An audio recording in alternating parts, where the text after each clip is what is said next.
Hi everyone, welcome back to my channel. I am Caitlin and today we're going to be talking about clematis. So we're going to be planting two different varieties of clematis. Both of them are in the B1 category. So I'd like to talk a little bit about the different categories of clematis and what that means. So let's start there with kind of just an overview of clematis and their types. So let's talk clematis. Clematis are broken up into three different categories, groups 1, 2, and 3. Each group has a different growth habit and bloom time. Knowing which one you have makes all the difference in terms of pruning and care. Let's start with group 1, which are known as early flowering clematis. Group 1 clematis bloom in early spring on old wood, which means last year's growth. These varieties do not like a hard prune, so just trim after they bloom to remove any dead or weak stems. Some examples include the Clematis armandii, which is an evergreen fragrant clematis with a white bloom, and it is great for warm climates. The other is Clematis montana. This is a vigorous clematis covered in soft pink or white blooms in early spring.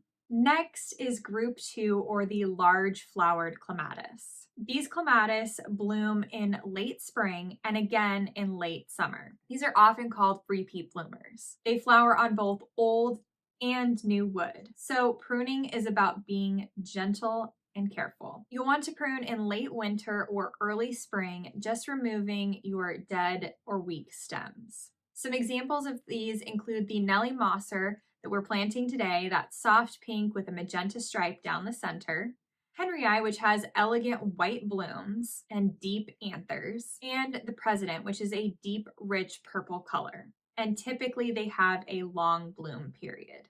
And lastly, our group 3 clematis, which are known as the late flowering clematis. Group 3 clematis bloom in late summer to fall on new wood, which means that you can cut them back each year pretty hard and be just fine. In fact, they prefer it. So what you'll do is in late winter, you will cut down your clematis to 12 to 18 inches above the base. Some examples of these are Jackmanii, which is a classic purple color with little flowers on it. There's also Sweet Autumn, which is teeny white flowers and it has a sweet fragrance. And lastly, Étoile Violette, which, as the name states, is violet star. So it has some really rich purple small flowers on it.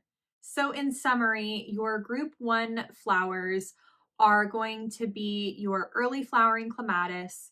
They're going to bloom on old wood. You'll have smaller blooms typically, but you won't necessarily need to do any particular pruning or maintenance on them, making them a relatively easy option. Group 2 clematis are your large flowering clematis, which are what is typically thought of when you think of that romantic cottage style look, but they're a little bit more particular when it comes to pruning. And lastly, the group 3 clematis, or your late flowering clematis, are again going to have smaller blooms, but pretty abundant, and really, in terms of care, are very easy, which means you can prune and not inhibit your chances of getting flowers year over year. So there you have it. There are our 3 types of clematis. So if you have a favorite clematis, let me know in the comments section down below. I'd love to hear from you, and maybe we'll even be able to try it out. Now let's get back to the garden and get to planting our 2 varieties of clematis for the day. So the first variety that we're going to be planting up today is this here called First Lady, and it is a beautiful kind of soft pale blue periwinkly color. I have 2 of these that we're going to plant up on this trellis behind me. It is planted already in the foreground with our Champagne elegans camellia here, and we're going to kind of train that to semi-espalier on to the trellis, but also grow out a little bit. So we're going to just kind of keep it contained on the back side and let it do its thing towards the front. It's a really beautiful white camellia with kind of ruffles in the center of it that somewhat take on a creamy color, which is pretty rare for a camellia. Overall, it's flower is really unique and really different.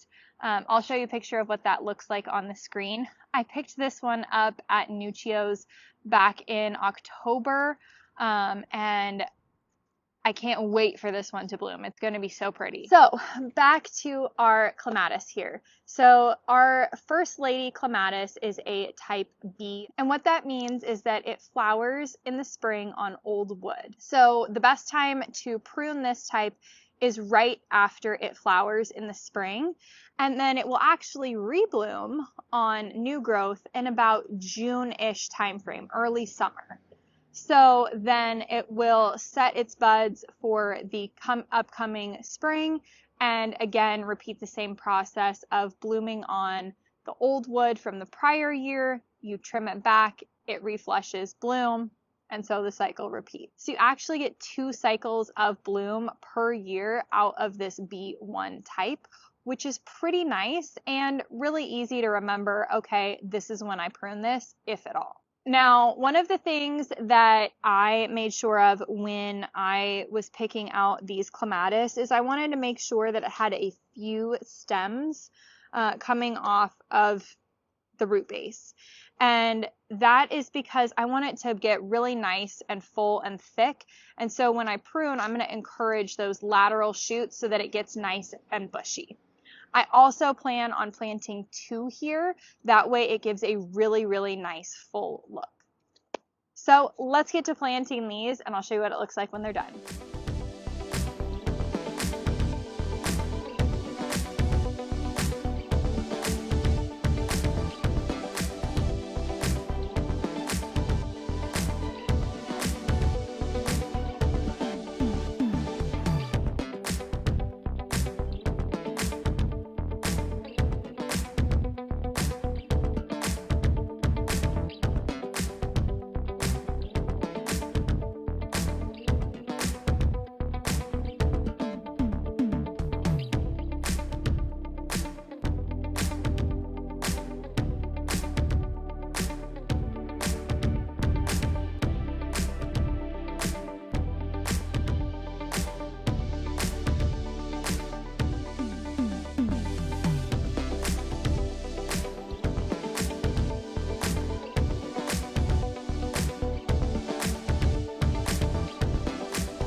Alrighty, so there is our Champagne Elegans, and right behind it are the beautiful Clematis.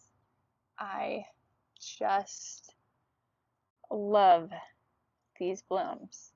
They are so, so pretty. And we have a bud right there, so that'll get nice and big.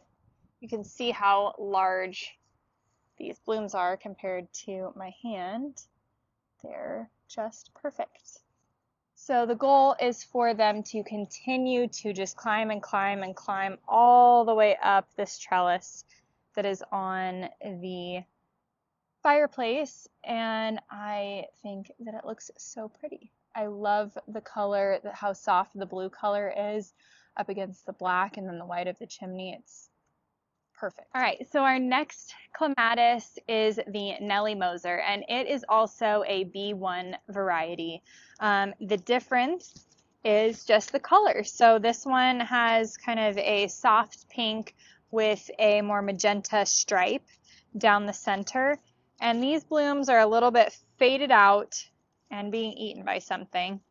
But you can kind of see the coloration here where it does have the stripe. down the center of the petal. I think when these were in kind of more fresh bloom, they were not quite as vibrant as this picture, but you could still see the variation between the soft pink and the stripe in the center a little bit better. So the plan here is we're going to take this creeping fig and get it up off the ground. And then we're going to plant the clematis right in front of it so that it can just grab on to the creeping fig. The creeping fig is going to go up here onto this white block wall. And the way that I'm going to do that is just by training it on there pure and simply with just some tape, painter's tape. Works perfectly fine.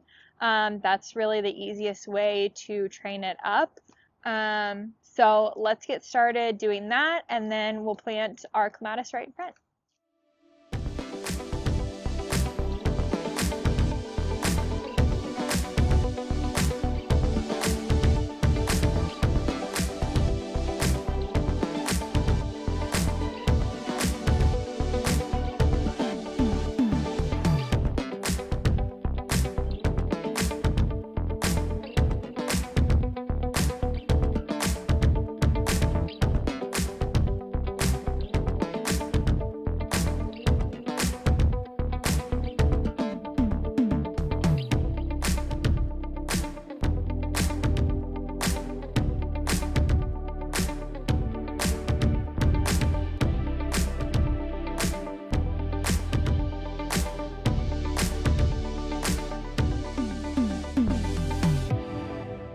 So I planted this one just off to the side, and reason being is I don't want the plant to kind of get suffocated in all of that is the creeping fig.